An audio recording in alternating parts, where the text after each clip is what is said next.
think to myself, what a wonderful world.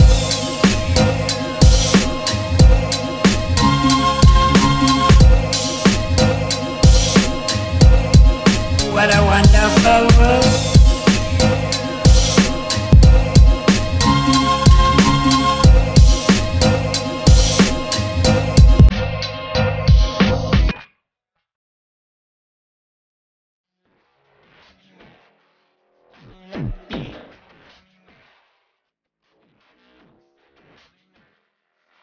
Hi everyone, my name is Kim Andrea B. Suarez, Cabs for short. Nice to meet you all and welcome to my channel. So for today's video, it's about ukay-ukay hauls since ito yung nanalo sa poll na ginawa ko sa IG story ko. Yeah, at the end of this video, meron akong special question sa inyong lahat, so please keep on watching and finish this video. Basically, medyo mahaba-haba tong video na to, so without further ado, let's go! So, before we start this try-on haul, gusto ko lang sabihin sa inyo na all the clothes na ipapakita ko sa inyo ngayon ay nagre-range lang sa 10 pesos to 35 pesos since hindi ako bumibili sa mga ukay-ukay shops na new arrival kasi nga sobrang mahal. Lagi akong bumibili sa mga ukay-ukay shops na on sale. So, first outfit is this dress. Yung tatak niya is stepping out and nabili ko to sa halagang 35 pesos. And yung nagustuhan ko dito is yung may puff na sleeves. Parang mala Cinderella ba, yung ganon. Yung mga gown ng princesses. And yung gusto ko dito is parang gown yung tela niya. And nakintab siya pag natatapat sa ilaw, ganon. Yeah. It's glowing. And this dress will really show your shape. Super fitted neto sa katawan and super bagay ito sa mga taong curvy yung katawan kasi may emphasis talaga neto yung hips mo, boobs, or try na natin siya.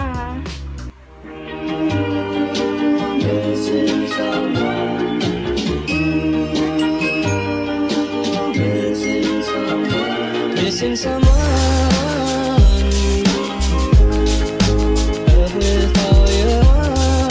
So, eto siya guys, pagsuot ko. So, ang hassle pa lang itong video na to. Ang gagawin ko na lang is susukatin ko sila. Saka ko sila i-explain para mas madali. Para hindi na tayo ma-hassle lahat. Sobrang init pa naman ngayon and I'll do my best para matapos tong video na to. Let's go to the second outfit.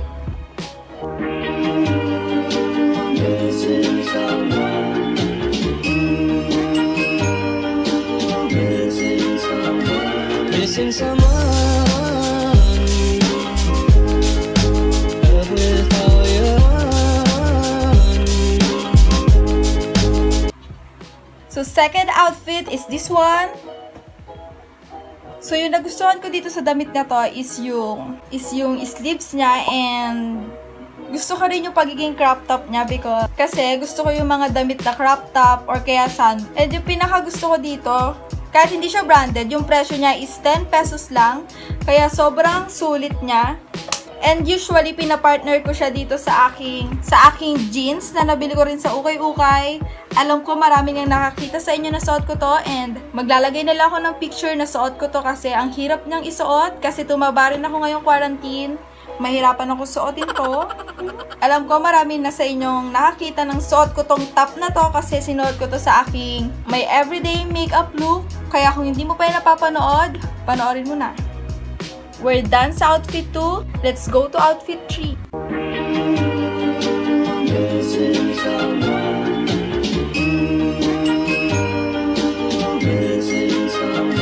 Missing someone. With all your missing someone. Third outfit is itong sando na to. And yung pinaka nagustuhan ko sa sando na to is Super fitted niya and yung tela niya sobrang super comfy niya isuot. I think nga ano to eh. Sa tingin ko nga ito yung mga damit ng panloob talaga. And nabili ko lang to for only 10 pesos. Kaya super sulit niya na. Gusto ko to ipang outfit sa mall kasi parang ang neutral lang ng color niya and hindi siya masyadong pansinin. Kaya pwede mo siyang i-partner sa kahit anong pambaba. Gusto ko dito is super stretchable siya. So pwede siya sa kahit anong sizes siguro. Magkakasya siya.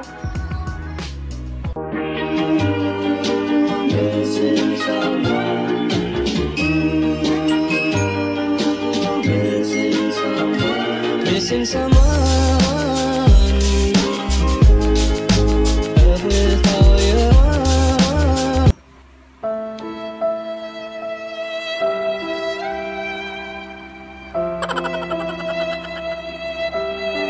So, ang fourth outfit natin ay itong sando na to. Nabili ko lang to for only 30 pesos. Sobrang ganda niya, guys. Alam ko, nakita nyo na to sa iba kong My Day and na-post ko na rin tong damit na to sa aking Instagram account. Kasi favorite ko talaga to and ito yung sando na madalas nyong makikita talaga na suot ko. I will really wear it pa in the near future and perfect to for summer kasi yung tela niya, sobrang ganda. Knitted siya and mararamdaman mo yung texture niya. Hindi lang siya yung tela na smooth lang. Talagang mararamdaman mo yung texture niya na parang basta sobrang ganda niya and kulay pula pa siya. So parang ang hot tignan like. Kaya binili ko agad siya nung nakita ko siya. Nung binili ko to as in sobrang liit niya. Kaya akala ko hindi magkakasya sa akin. Pero nung sinukat ko siya like, ang ganda girl, kaya binili ko na siya agad. Ayun yung story behind this sando.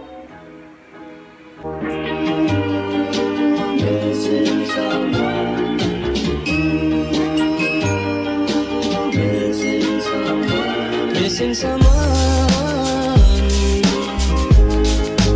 love without you. Missing someone. So, this is the last outfit. Kitang-kita nyo naman na pang last outfit talaga to. Pang party. And, isang beses ko pa lang to nasasuot. Sa debut ng kaklase ko, super the best talaga tong dress na to. Yung agaw pansin talaga yung kulay niya. Kaya talagang, ang sarap niya ipang party, ipang sosyalan. Yung pwede mo siyang ipang laban talaga. Kaya, iniingatan ko tong dress na to. Nabili ko lang to for only 20 pesos. Nung nabili ko to, sobrang luwag niya and sobrang haba. Pina-repair ko lang and tinahi ko yung sabewang. Ako yung nagtatahi ng mga dress ko. Ako yung nagre-repair ng sabewang, yung sa gilid na part. Pero pag pinapaiklian, sa mananahi ko na pinapaiklian para mas maganda yung tahi. Pero yung pag-a-adjust ng bewang, pati nung sa korte ng katawan, ako na yung nagtatahi sa part na gano'n. Para mas sakto siya sa katawan ko. So yes guys, we're done sa aking 5 okay outfits. So here's a recap kung ano-ano yung mga outfits na yon. 3, 2,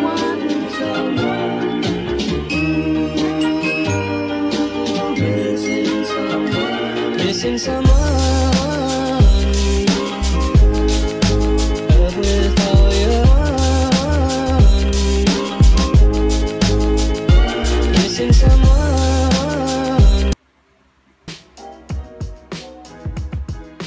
So hi guys, singit ko lang tong video na to kasi may nakalimutan akong sabihin.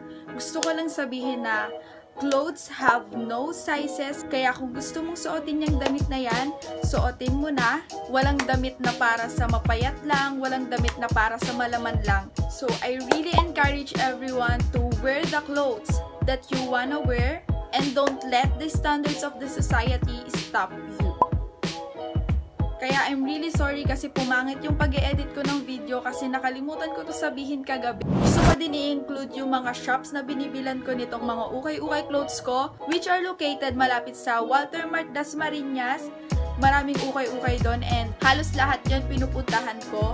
At yung isa ko pang binibili na ukay-ukay shop ay yung sa Kadiwa. Maraming ukay-ukay doon and a friendly reminder kung gusto mo talagang mag-ukay-ukay, it takes a lot of patience. Kailangan mo talagang maghanap and it takes a lot of patience. foundation bago ka makahanap ng talagang maganda. Kaya,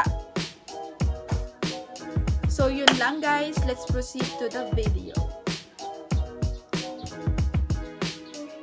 Yes, I'm back. Marami pa talaga akong gustong ipakita sa inyo ng mga okay outfits, pero ito lang muna sa ngayon kasi super init, hindi na kinaya ng powers ko. And kung gusto nyo ng part 2, yung mga pambaba naman, yung mga pants and shoes na nabili ko sa ukay-ukay, sobrang gaganda nun guys. Just comment down below. And for any video suggestions, just comment down below. So gaya nga ng sinabi ko sa unang part ng video na to, tatanungin ko kayo guys kung ano sa 5 outfit na yon yung gusto nyo na suotin ko sa vlog after this quarantine. Yes, dahil magbablog tayo pagtapos nitong quarantine. Kayo mamimili kung anong susuotin ko sa 5 outfits na pinakita ko sa inyo kanina. 1, 2, 3, 4, 5. Yes. Pumili lang kayo sa 5 yan. And ayun yung susuotin ko sa araw na gagawa ako ng vlog. Syempre sa outside world. Gagawa tayo ng vlog sa outside world. So yes guys, that's it. Thank you guys for watching. And yung mga video suggestions nyo na kinomment nyo sa mga past videos ko, gagawin ko po yun. Talagang nauna lang tong video na to kasi matagal ko na tong minay day and matagal ko na tong natambak. Hindi ko lang talaga siya magawa-gawa kasi wala akong magandang pwesto. Pero ngayon, nagawa ko na siya finally kahit hindi masyadong maganda at organized. At least nagawa ko na siya. So, I really hope that you like this video. Don't forget to subscribe, like, and hit the notification bell for you to be updated on my future videos. Thank you so much for watching this video. Don't forget to smile and drink a lot of water. See you on my next video. Adios! So, kung umabot ka pa sa part na to, gusto ko lang sabihin na please keep on praying sa mga frontliners natin and sa mga patients sa panahon na to. And congrats sa atin kasi naka 500 subscribers na tayo. I'm really happy. Super happy. Sobrang saya ko guys, as in hindi ko ma-express yung kasiyahan ko. Alam ko sobrang liit lang netong 500 subscribers compare sa iba. Pero yung sobrang laki na sa akin. Kaya, thank you so much guys. You guys are the best. And, gusto ko mag-thank you din pala sa mga taong nag-participate sa pa-secret emoji ko. You guys are really the best. And, ang secret emoji sa video na to ay ito. So, just comment this emoji down below. And don't forget to comment kung ano yung napili mo sa try-on haul ko. So, I think yun lang yung lahat. Gusto ko lang sabihin na if you feel like you don't have someone to talk to or kaya wala kang friend, don't hesitate to approach me. Yung Facebook ko is this account. Yung IG ko ay ito. Yung Twitter ko ay ito.